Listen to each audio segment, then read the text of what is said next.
Greetings, everyone. I'm Glenn Wharton, chair of the UCLA Getty Interdepartmental Program in the Conservation of Cultural Heritage. Welcome to another event in our distinguished lecture series. UCLA is a land-grant institution, and we acknowledge the Gabrielino Tongva peoples as the traditional caretakers of the Tobong Gar, the Los Angeles Basin and South Channel Islands. We honor the elders, past and present, and the descendants who are part of the Gabrielino Tongva Nation. We honor and respect the many First Peoples still connected to the land on which we gather, and we commit our work in service to these values. In this lecture series, we invite leaders in allied fields to reflect on larger issues of cultural heritage conservation, which span from technical research and intervention on cultural materials to larger concerns such as authenticity, illicit trade, and repatriation. We often co-sponsor these lectures with others at UCLA, and I'm very pleased to say that today our co-sponsor is UCLA's Fowler Museum. I'm also very pleased about today's lecturer, Gala Porras Kim, an artist who I've been following for a number of years now. The Fowler Museum currently has an exhibition of her work titled Gala Porras Kim, The Weight of a Patina of Time, which closes on October 29th. So I encourage everyone in the audience who's in Los Angeles to see this exhibition. And with anyone with interest in cultural heritage conservation or museum studies will be blown away by it, as we'll be hearing today. Matthew Robb will join me today in the discussion with Gala following her lecture. Matthew curated the exhibition at the Fowler while he served as chief curator there. He recently moved to Washington, D.C., where he's now the Mesoamerican specialist at the Library of Congress. His expertise is in the history of art and architecture of the ancient Mexican city of Teotihuacan, as well as the history of collecting pre-Columbian art in the 19th and 20th centuries. Now, given the large size of the audience today, we won't be able to take live questions during our discussion. But if any of you do have questions, please post them in the Q&A box at the bottom of your screen, and we'll try to get to at least some of them. We'll record the lecture and post it on our website, and it'll also be posted on the Fowler Museum's website. And with that, I'll turn the floor over to Matthew, who will introduce our speaker. Thanks, Glenn. Great to be back in Los Angeles, albeit virtually, and really grateful for Glenn's invitation to participate in today's program and the UCLA Getty Conservation Program for sponsoring the lecture, and the Fowler for its support as well, and of course Gala for generating the work that she does and the ideas that come out of our conversations. So I'll try to be quick so we can get straight to Gala's comments and thoughts. Gala Porras Kim was born in 1984 in Bogota, Colombia, and currently lives and works in Los Angeles and London. She received her MFA from CalArts in 2009 and a master's degree in Latin American Studies from the University of California in Los Angeles in 2012. Over the last few months, her work has been visible on a number of major cities on a number of different continents, including an exhibition at the MUAC, the Museo Universitario de Arte Contemporáneo, in Mexico City. The Centro Andaluz de Arte Contemporáneo in Seville, as well as the Liverpool Biennial. In addition to these exhibitions, she's had solo shows at the Contemporary Art Museum of St. Louis, Missouri, Amont and Cadist, private gallery installations in Brooklyn, as well as MoCA Los Angeles in 2019, right before the pandemic. She's participated in pretty much every biennial that I know about, including the Guanggu Biennial and the Biennial in Sao Paulo in 2021, the Whitney Biennial in 2017, and Made in LA, as we'll probably hear about in 2016. The recipient of numerous awards, including an Art Matters Foundation grant, Joan Mitchell Foundation Emerging Artist Grant, and a Creative Capital Grant. And she's had residencies at the GRI in Los Angeles, as well as the Delphina Foundation in London, as well as the Radcliffe Institute for Advanced Study at Harvard Harvard University. Her work is in the collections of MoMA in New York, Whitney Museum of American Art, also in New York, the Brooklyn Museum, MoCA in LA, LACMA, the Hammer Museum, the DePaul Art Museum in Chicago, the Dallas Museum of Arts, the Perez Museum in Miami, and the Seoul Museum of Arts. Please join me in welcoming Gala Porras Kim.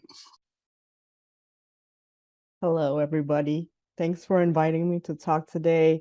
I have always been inspired by how conservators work, and so I was very excited to be invited to talk about some of the inspiration I've had and also works that have come out of those conversations that I've had with different conservators over time.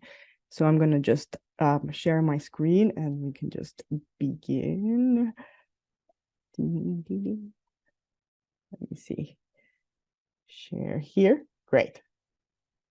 I wanted to start with how I began collaborating with the Fowler and had one of my first conversations with a conservator there. And I had some general questions about conservation, but then essentially I wanted to know how conservators would fill in and reconstruct objects if there was not enough information. Like if it's a tiny fragment, how would things get filled in, or where the limit of like scientific conservation knowledge in it ends before there's nothing else. And so I actually made this work that I pulled out from a long time ago where I bought these Southwest shards on eBay that said that they were and I wanted to know like what were the forms that legitimized antiquities. And I think that that's one of the themes of the exhibition at the Fowler right now, that it's it's like, what are the different containers and forms that actually change the meaning of the material that consistently might stay the same. And so I bought these shards on eBay that said they were ancient pottery from the Southwest, and it came with this certificate of authenticity. And it was one of the first times I actually read this article from the Getty that was the ethics and policy and conservation. And so I actually wanted to know, like, how would someone go about reconstructing one of these shards if there's not enough mass to actually fill it. And so I did some drawings of it, and this was printed actually with the essay of Frank Matero. And then I took it to there was some XRF done on the shards, and there was this condition report that came with it. At the bottom, it says there were no other shards to mount. So I guess that was the border of where like conservation limits would go. And so from then on, it became some sort of, I thought that abstraction would be a good way to sort of fill in the reconstruction, and it would create a placeholder for an antiquity that we might not know what it is. And so I made this sort of abstract form that, I was trying to learn like conservation way, so you can like place the shard and then be able to take it out without damaging the original one.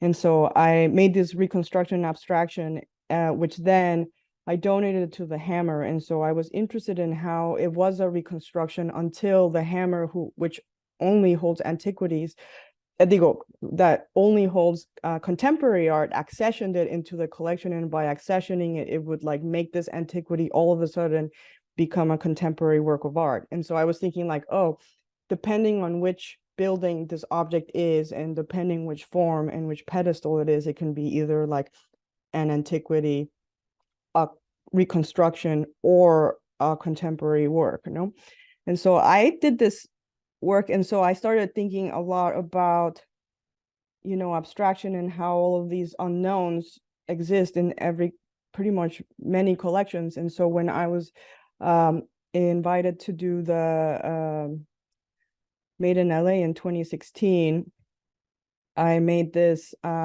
reconstruction from, I went to the Fowler collection because it was, of course, my local ethnographic museum. And while I was looking through different storage areas, there was one shelf in the curator office that was sort of a limbo shelf that had all kinds of objects that had lost their cataloging number. And so I was wondering how would anybody reconstruct something that there was no information where it came from? And so I just picked different, but each one of those objects had these like notes and like registration and not registration, like sort of post-it notes of different people who worked in the museum trying to project what the object might have been.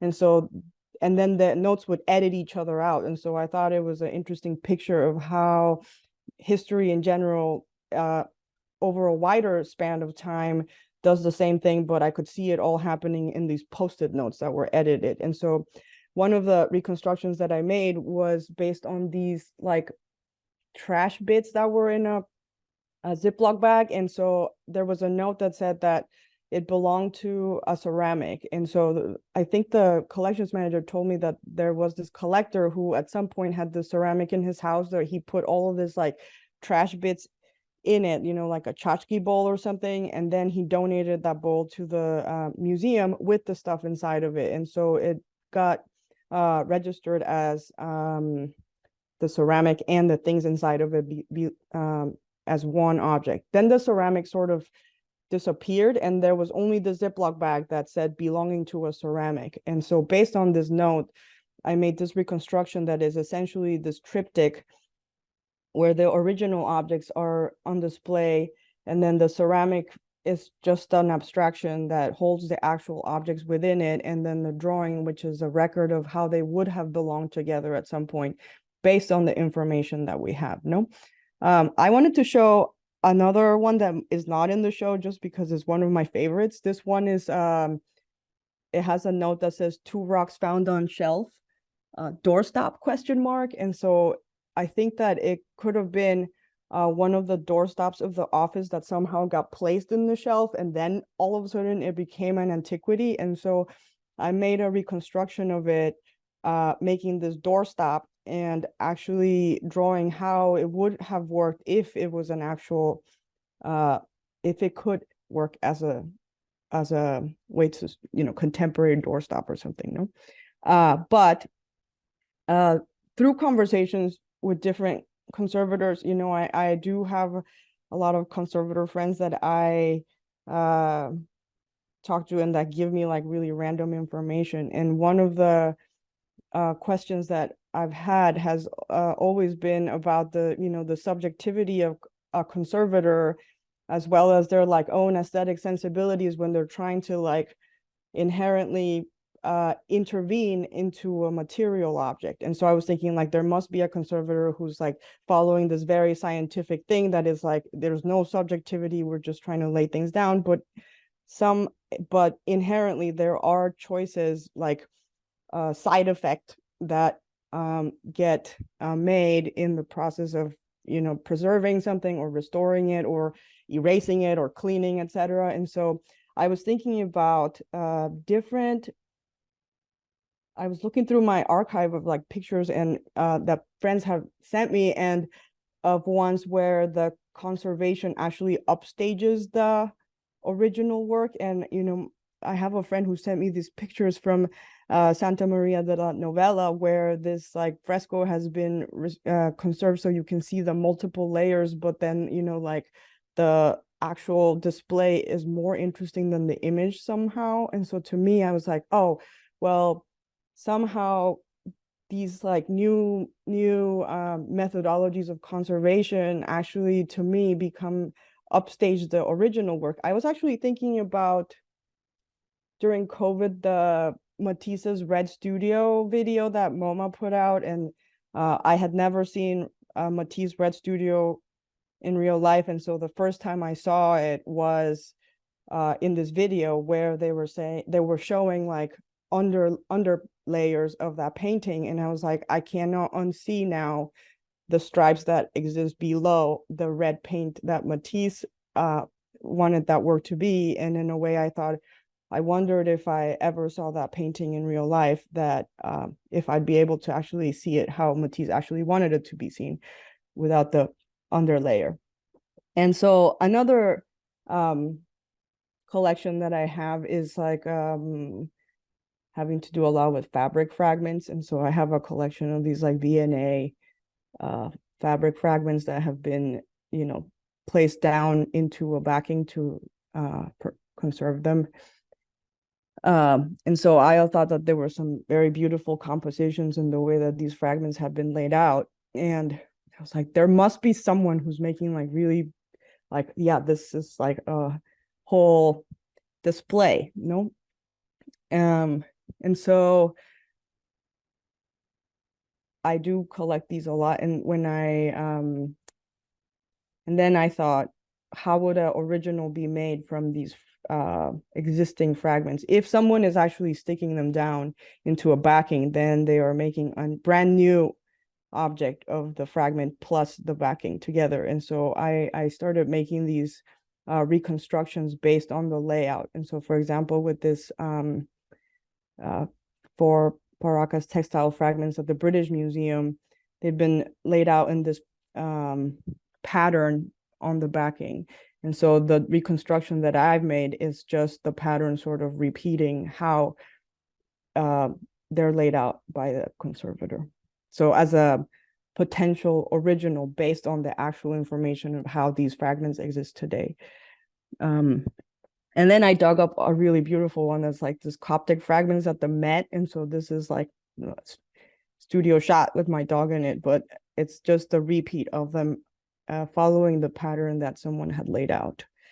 And the one that is at the Fowler right now, it's these 20 textile fragments stitched into a netting bag. And so someone stitched these little fragments into a mesh, creating a brand new sheet of fabric that now in the drawing it repeats to create a potential reconstruction.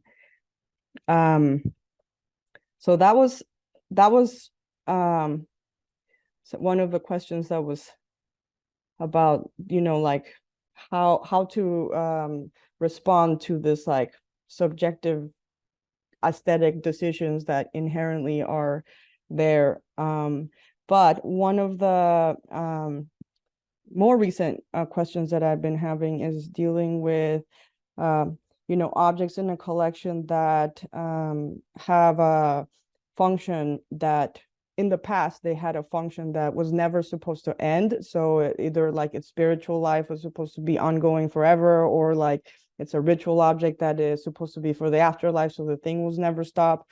And so I was actually thinking about how you know, those objects and their care actually change the role of the conservator as well as the container that holds them, no? And so I was working on this project that was based on the sacred cenote at Chichen Itza, where in Mexico, while I was at the Radcliffe and thinking about, I just went thinking about how you know, I wanted to make a law project, but it turned into a conservation project that was about, you know, the sacred cenote holds the artifacts that were donated to the Mayan rain god Chac by ancient Maya. And so I was thinking that someone in the ancient past thought that those objects would be there at the bottom forever and hold their sort of spiritual relationship with their rain god. And what happens after, you know, it got dredged by this man, Edward Thompson, and now those objects that are supposed to be submerged in rainwater now exist in this, like, at the Peabody Museum at Harvard, in the climate control storage in the driest spot ever. And so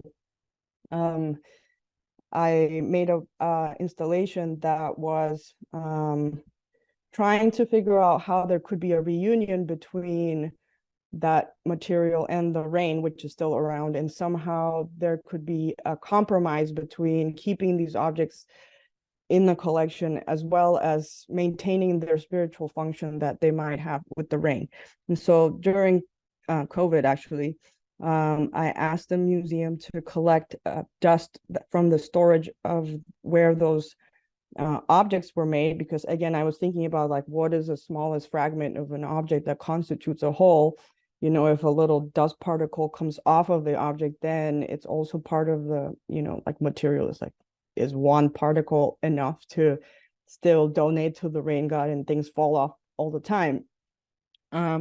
And so I collected this dust and I made this work that's an installation. Here it is at the Fowler that is made with copal, which is one of the main materials that was dredged from the cenote.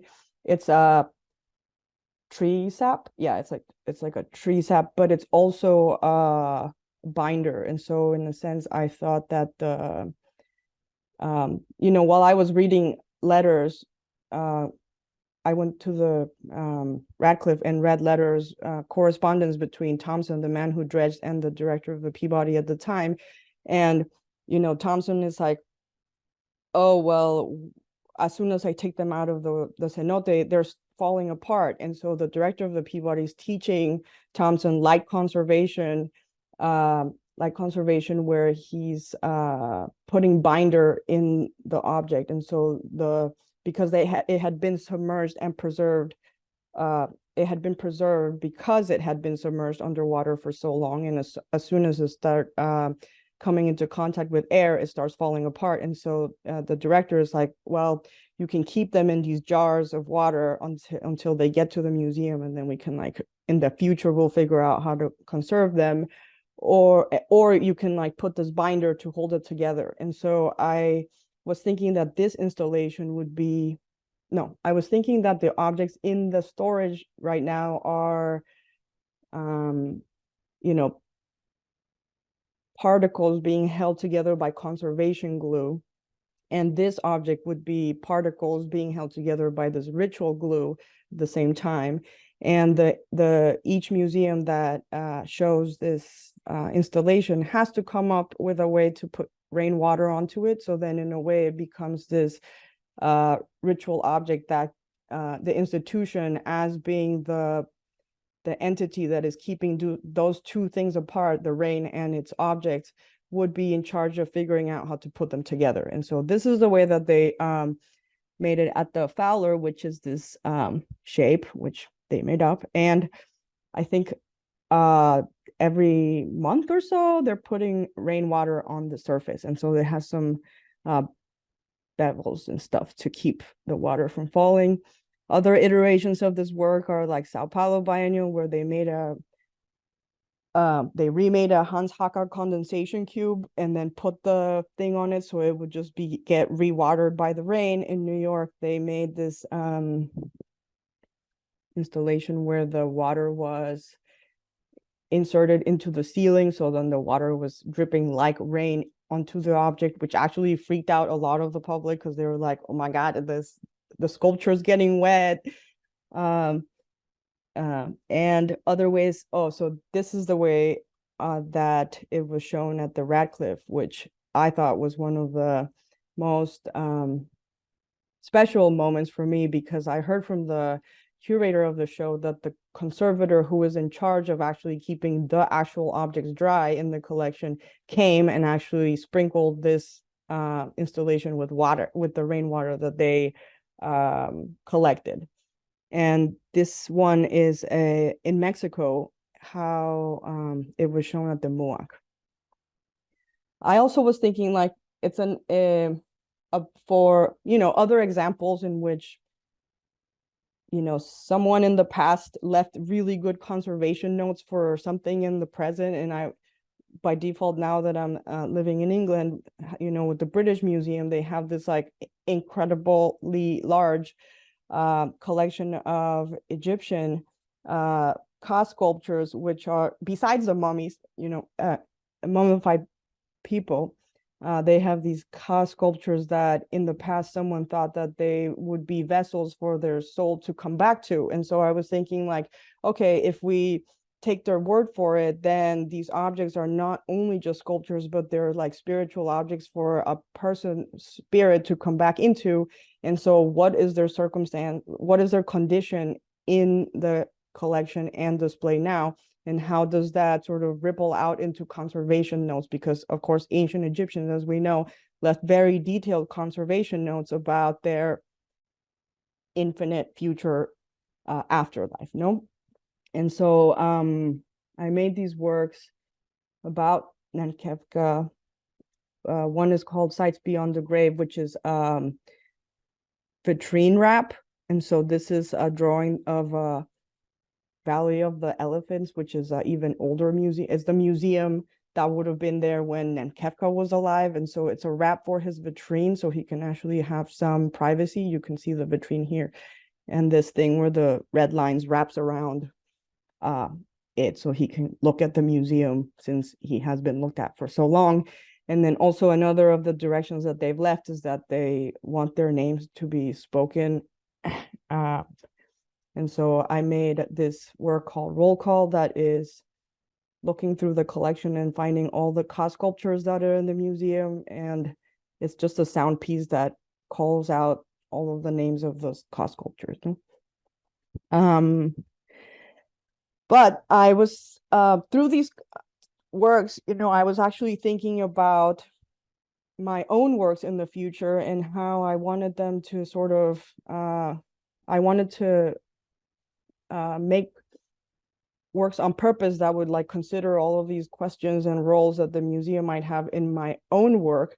And one of the recent works that when I have works that enter our collection, is very difficult to have these like conversations with conservators about how to care for my own future works. And so I recently had this conversation with the conservator at the MoMA who they acquired these 6 drawings that were of the fabric fragments that were dredged from the cenote. And so these drawings actually, as I was thinking through conservation questions, the fabric fragments were actually in the cenote. People were actually thrown into it when they were lit on fire. And so a lot of their clothes were already burnt before it was in the cenote. And as they, so it wasn't fabric anymore. And so as they were dredging it, and then the conservator Thompson was sticking glue onto it, it was almost like this like ash pile in the shape of fabric was being preserved in that shape through conservation, even though it was not fabric anymore. And so while I was reading through the documents, there was this like amazing textile article about the preservation of this like carbonized particles or something like that. And and here you can have a picture of how those like particles are being held together by glue or something. And so I was actually thinking, these drawings are also like, as a graphite, carbon, like tons of carbon particles just sitting on top of a paper in the shape of this fabric as well. And so while I was talking to the conservator at the MoMA, she was asking me like, what would you like if something happens to these drawings how would you want it to be conserved? And I actually thought that if a future conservator was to redraw all of these fabric fragments, they would actually be like mimicking the same as a past conservator where they like created this carbon sculptures. A future conservator through my work would be making carbon in the shape of these fabrics as well, in the on a drawing, like very shallow drawing, the very shallow sculpture in the shape of a drawing of those fabrics, and would be an even better work than if I would have done it to begin with. So I was like, okay, we kind of are having a 1.5 work where the future version of this drawing is in their sculpture shape would be another work, or maybe a 1.5 or something. And so, yeah, and future works that I actually have thought about, I'm making a lot of works that are about leaving the museum, not through deaccession policy. And so I was thinking, if I have these works that left the institution, how can I actually put them back in the institution when they have just left? And so I have been thinking about how, again, this idea that the object that is in a museum can actually change the role and the shape of the people who take care of it. And so I was thinking that, this work that was about, there's spores that I collected from the storage of the British Museum, and because the spores technically eat the collection, and then you can see them propagated in this new work. If I was to put it in a collection, then the conservator would have to grow mold, which I thought was really funny because in, you know, every conservator is like no mold. But it would be like biology conservation in a way, or more importantly is this one, which is leaving the institution through cremation is easier than as a result of the accession policy. This work is a napkin of ash that I collected after the fire in Rio. That that museum held the body of Lucia, which is the oldest mummy in the Americas, and you know, it comes with the idea is that the body, this napkin is the closest to a cinerary urn because the body was cremated to 20% of her body was cremated.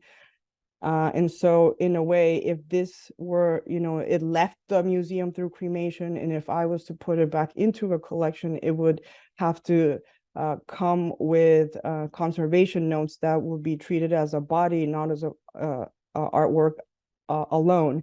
And so I would come with these other notes that would turn the museum into a cemetery, because it's, if a body goes in a cemetery, then the container by default, a container that holds bodies would by default become a cemetery. And so the conservator becomes sort of a coroner or something. And so it's these questions that make the roles of conservators sort of multiply depending on what it is that they're caring for, besides just a material besides just the material conservation of the collection, no? Because many of the objects again have these other functions that are, like, to a degree more subtle to think through. And so that's why I appreciate Matthew and Glenn, because people like them have had patience to be able to work through some of these questions that I'm having. So we go back.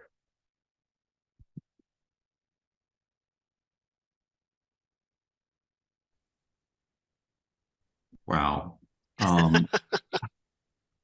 Ella, I love your work. You just touch on so many issues that I and my colleagues think about all the time. So thank you for your work, but also such a fascinating lecture. You put a lot of embarrassing stuff about my field on view in exhibitions. I say embarrassing because conservators pride themselves on being scientific in their approach and being invisible in their work. We really strive towards having all of our interventions be undetectable by the museum public. If we clean a painting or repair a ceramic, we do our best to make all of our work disappear. And I think our field is unusual in that sense, that we take pride out of being invisible instead of, like, maybe a curator may take pride in putting an exhibition together or acquiring a work. Well, we take pride in not being there visibly. Self. And you put it all on view. So I think, I guess my question for you, I mean, I have many questions for you, and we've got some good ones coming up in the Q&A as well that want to bring in. But in your work, you're sort of like an ethnographer. You hang out in conservation labs and you excavate finds, such as Post-it notes, little bags with stuff in them. And then you put these finds on view. And I would imagine some of your ethnographic work with conservators leads to awkward conversations, or what's it been like working with conservators? I think it's a really wide range. You know, if conservators are talking from their, like, if they're at work, they're very, very, very much uptight. But if I having lunch and separately, like, them as a person also is very funny. And so I think in a way, most of the ones I've talked to also know how absurd something, like, you know, like the idea that you can actually maintain something forever is impossible. And so, like, it's almost like a impossible job in a way, that you just sort of controlling the rate of decay of something. But I do have very fruitful conversations about conservation. For example, I have my friend Annika, who's a paintings conservator, and I think she was telling me like her job was to delete babies from and like murals that had been overpainted or something. And so it's just such a funny thing to do, to be like, okay, I just had to go and scrape off part of this painting, but also to be having to decide when to stop, like which of the, this is, if a work has multiple layers of conservation on it, then someone is actually deciding what to keep or what to not keep.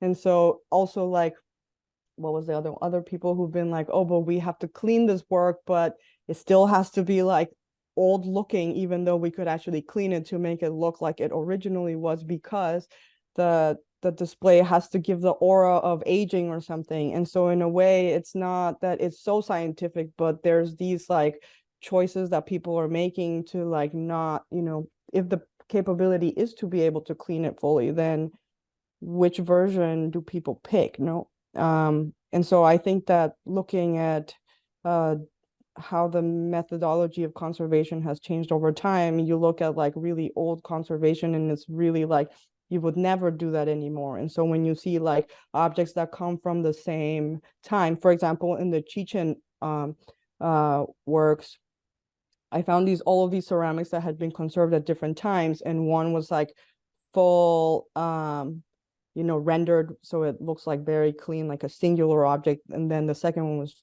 conserved later, so it had the fragments, but like not pretending to be fully conserved, because we have to know what was old and what was new.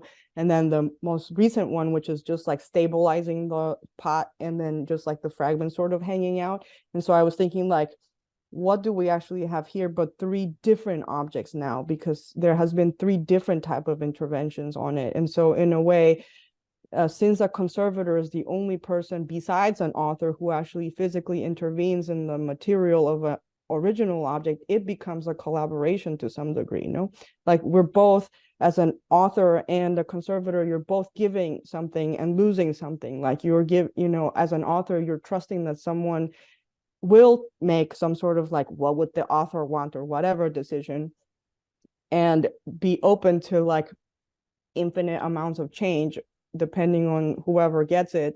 And as a conservator, you can decide which version is going to exist, but also this anonymity thing, which is interesting and also complicated, because it's leaving a lot of like these it's leaving the audience to think that the actual object was like this or something, when it's a collective work.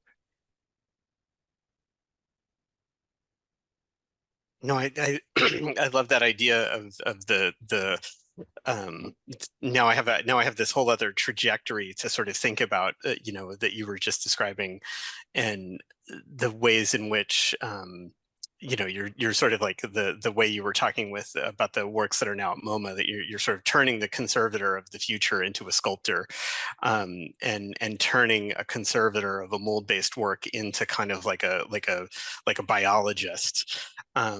And can you please grow mold for your gap? That would be so funny. Right. I mean, but that's exactly what some biologists have to do, right? But a conservator would freak out. Well, it depends on what the job calls for, but it goes to that. I mean, for me, it goes back to that thing that you were talking about at the beginning. It was sort of like the work becomes a contemporary work of art in this institutional context, and it becomes a different kind of object. And that's something that I in my own sort of curatorial approach to things, quite literally, sort of like you could go to the Metropolitan Museum of Art and see a Maya vase presented in a kind of like a perfect little vitrine, with a nice little label describing the quality of the calligraphy and all that. Or you could go across Central Park to, the American Museum of Natural History and see a Maya vase and have it be described in these very technical terms about the wear and the paste, and the ways in which those institutional containers. I mean, just to reinforce your point, the patina is, all of these containers, not just the physical ones, but the intellectual ones and the physical, the structural ones, ones, both in an ideological sense and a kind of cultural organizational sense as well. So that, it's just sort of, again, you've just added this other layer.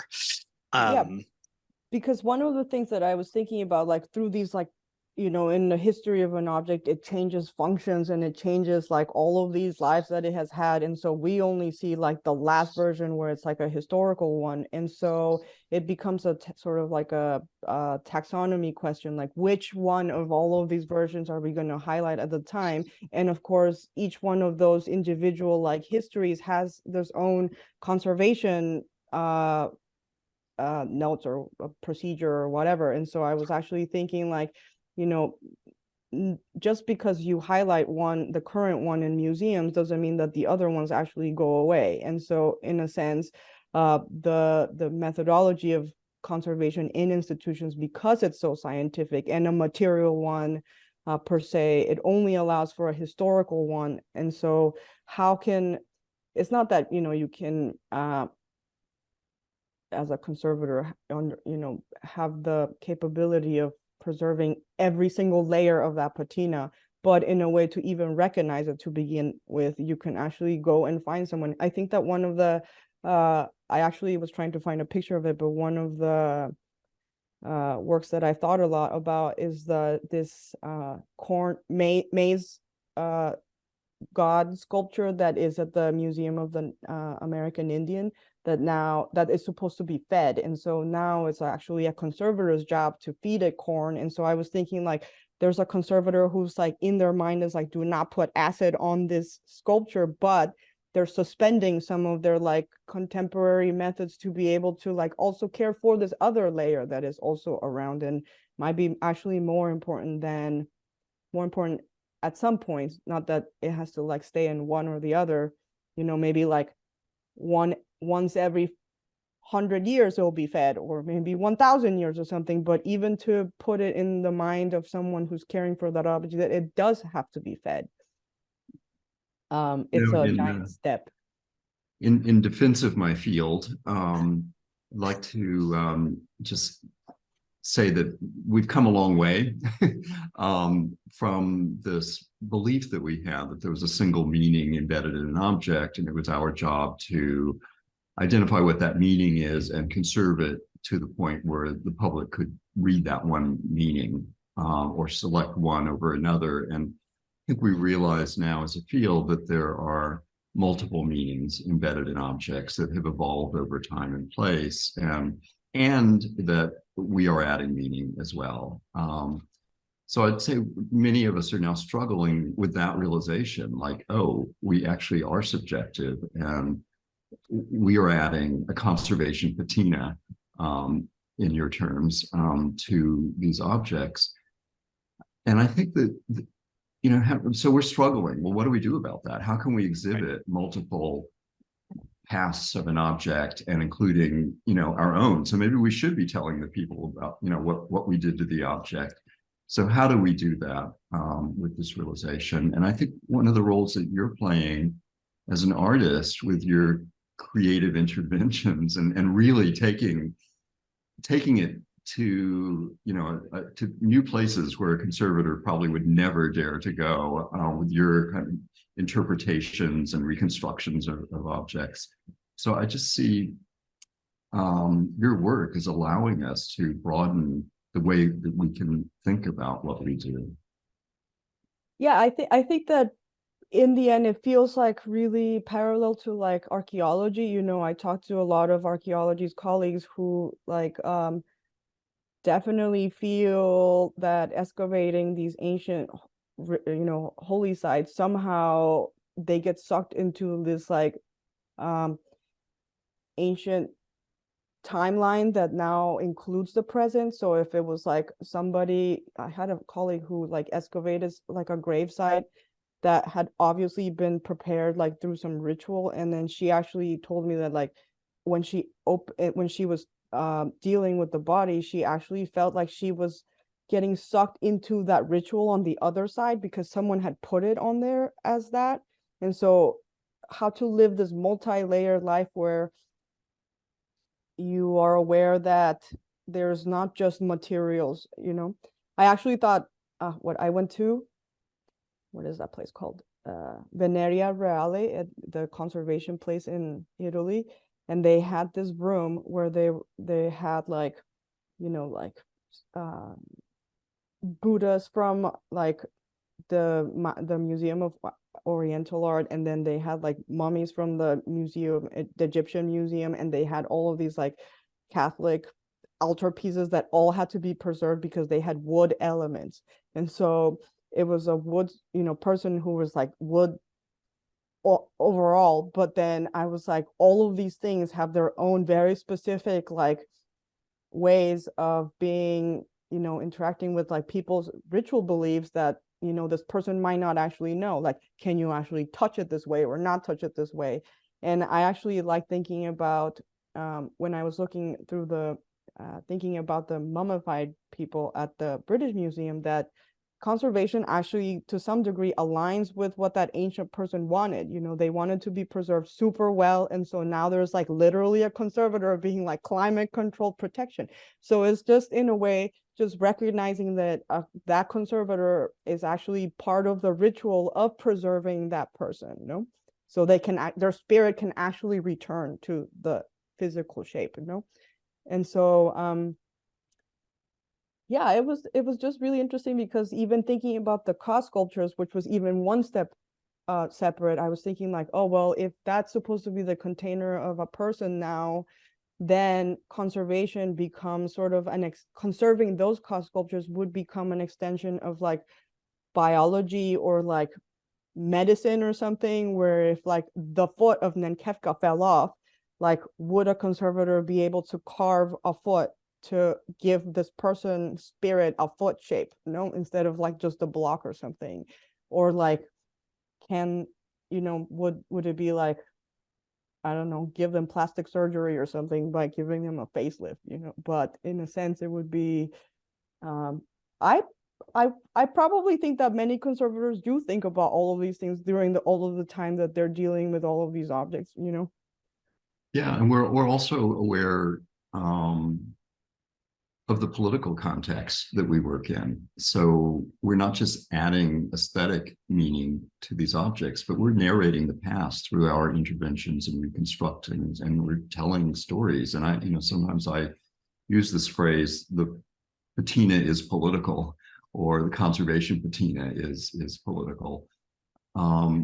And I think, you know, this first question that we have from Jose Chavez, I'd like to just read it out, because I think it's, he could have asked a conservator this very same question. So it's kind of putting you in the position of a conservator. So I'm just going to read it. I'm curious to learn more about your color choices in 20 textile fragments stitched into netting bag reconstruction 2016. The fragments have their own local color, but then you decided to add blue as a backdrop. Is this purely an aesthetic choice, or is this the color tied to the original fabric color, or are they tied to other cultural color precedents, i.e. the use of indigo, or because it has a spiritual divine association? So Yes. let me just add that you're an artist, so you can do whatever you want. You know, conservator has to like, really work within this framework, but we might be in that same position. Like, do we add blue, or do Yes. we add some other color in But order that's to, also yeah. exactly what I, you know, when I made that work, I was thinking like the fragments are actually stitched onto a very, very transparent mesh. And so I was actually like thinking like, oh, now I have to pick a color, because then now I have to make this formal decision. And so I actually decided to make them all blue. And so onward, the most of the reconstructions that are the fabric fragments is just this like very generic blue, because I was looking for the installation, I was looking at different display methods that different museums have used, and I literally have like, my phone is full of like what type of fabrics people put stuff on to make it look good, you know, like, and there's like that blue fabric, there's like a green fabric too, and so I was like, okay, that blue makes anything that you put on top of it look good. And so the blue is a placeholder for like blank, and so but in the same way as a conservator by default makes formal choices when there's like have to make a choice, the blue was that.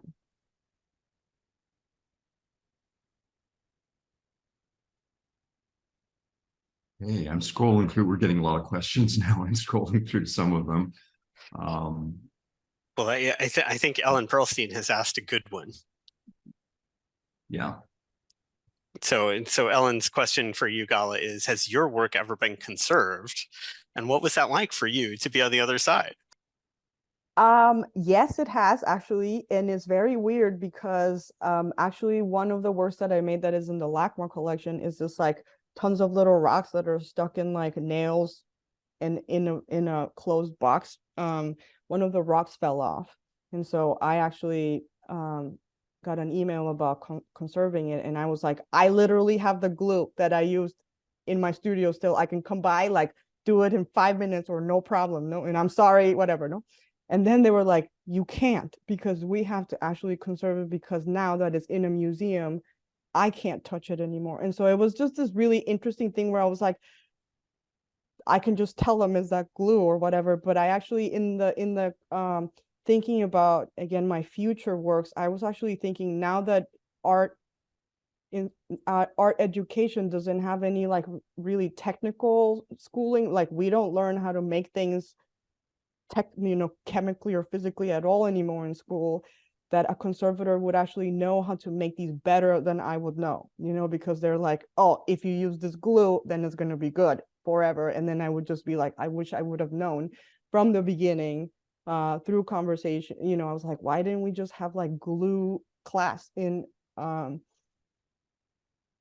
undergrad? So now of course now I'm using like archival glue, but there's many early works in which I was like, whatever, I'm going to use that spray. Right, so that's a really good example of that kind of, the way that interactions with these different kinds of sort of cultural practitioners, whether it's conservators who are kind of reverse engineering certain kinds of techniques, and curators and archaeologists that are trying to kind of reverse engineer these other kinds of knowledge systems. It's sort of like that's had an impact on how you've decided to make your own work going forward. But I actually think, even how Glenn and I actually met, I mostly look at like antiquities and collections, but then when I got invited to curate the show at MoCA, I was like, I don't know how to think about contemporary art besides my own work. But then I thought, what is the difference between an ancient collection and this contemporary one is that the author is still alive to be like, treat my work this way, not like, what would they do or whatever, no? And so then, but then, using this LACMA example, it was like, oh, once an artist's work goes into a collection, they actually have very little possibility of intervening again. What if I like change my mind about this blue in the future and I'm like, I actually want to make them all green because now green is my favorite color? Would I be able to do that? There's no way. And so in a sense, once something becomes institutionalized, it becomes like part of the default with the procedures and everything that comes along with it, even surpassing whatever the original author's will might have been, no? I think, again, in defense of my field, we've come a long way. I would say probably 20 years ago, certainly 30 years ago, if an artist came to a museum and their work was exhibited or owned by the museum and the artist wanted to change it, we would have said no. We now own it. You are no longer able to make creative interventions in this work. But because a lot of contemporary art is meant to change all the time, and in fact, some works are meant to be reinterpreted over and over again or reperformed, museums and conservators have really had to rethink their relationships with artists. Because sometimes even the contract says the artist can come in and intervene. So they may even build it into the contract. And there's a parallel world in which conservators work with indigenous representatives or other people that are associated with the object. And they may say, feed this object with corn to keep the spirit alive. And so I think the field is really changing in many ways. And I think, your work is helping us realize the possibilities of being much more creative and open. So, yeah, thank you for that. Okay, there's another comment that came in, which I just think is very interesting, from Kathleen Kiefer, who I think is, she's a textile conservator. She says, I don't think we would mount textile fragments that are not clearly associated with one another anymore to remove the subjective aesthetic interpretation of arrangement. We have evolved. So where does this fit in? I think, on the one hand, we are being more conservative, not just exhibiting everything together, because it may give the public a wrong understanding that that these two fragments were part of the same object, where you're doing this as a creative comment on the work. Yeah, I mean, I actually think a lot about what is that, what called expertise, and what we actually think is the most correct way of doing things at a certain point, because I'm pretty sure the conservator who glued those things on there thought that this was like the best way at the time. And so, I think that I always wondered, like, what is it that in our contemporary life we think is like the best way of doing that, like even 20 years from now we actually might think is not, like, would never do it like that. No. And so to be able to hold like methodology or like some sort of procedure very not fully set is actually the way, would be like, well, this was the way that it was done during this period and this period or something. And then, because I feel like a lot of conservation is also undoing a lot of previous conservators' work, and so it's like, okay, well, someone in the futures also have to undo some of the things that we're doing now or something, But not if you don't do anything. You would too. You don't No, know I mean, yet. but this is and I think so it's like I hear you talking about that, and so it's sort of like, okay, so let's all be really cautious, let's document everything. But then it's sort of like, well, that becomes this kind of weight and this obligation and this commitment to sort of chase down every detail. About every aspect, which is great if we had the luxury of time and resources to do that. And so then it's this kind of like this loop, where I think, Glenn has rightly pointed out the ways in which, conservation as a discipline has actually started to incorporate these different kinds of perspectives and approaches from kind of quote unquote outside the boundaries of the discipline and the profession. But at the same time, it's sort of, that does create this sort of set of challenges and expectations within and without the institutional context of sort of like, oh, so you're taking care of that way. You're taking care of that to the max. And that's and I think, it's something that Gala and I have certainly talked about quite a bit, is sort of like, it is really challenging for institutions to take on that level of care for a lot of these objects, just because museums have, I would say, in my own personal capacity, not speaking on behalf of any institution, we have too many things. And it sort of gets you into that kind of paradox of sort of like, oh, that's the right way to do things. Oh, well, but there's this other set of limits that we also often face. But then again, I think Gala's work, has done a lot for me to sort of open up other possibilities and other avenues to explore. So I think it's been, and it's been great to even just be a part of this conversation, to hear about the conservation side of things in a way that that I hadn't fully considered. So there's always something new to sort of learn and think about, thanks to Gala's work. So Matthew, what was it like to invite Gala into your museum and show her all of these spaces that are usually hidden from the public, with all these little notes from staff, including a note on a box saying fakes, Right. or no accession number associated with this object? Right. I would imagine that some, if not resistance, at least embarrassment.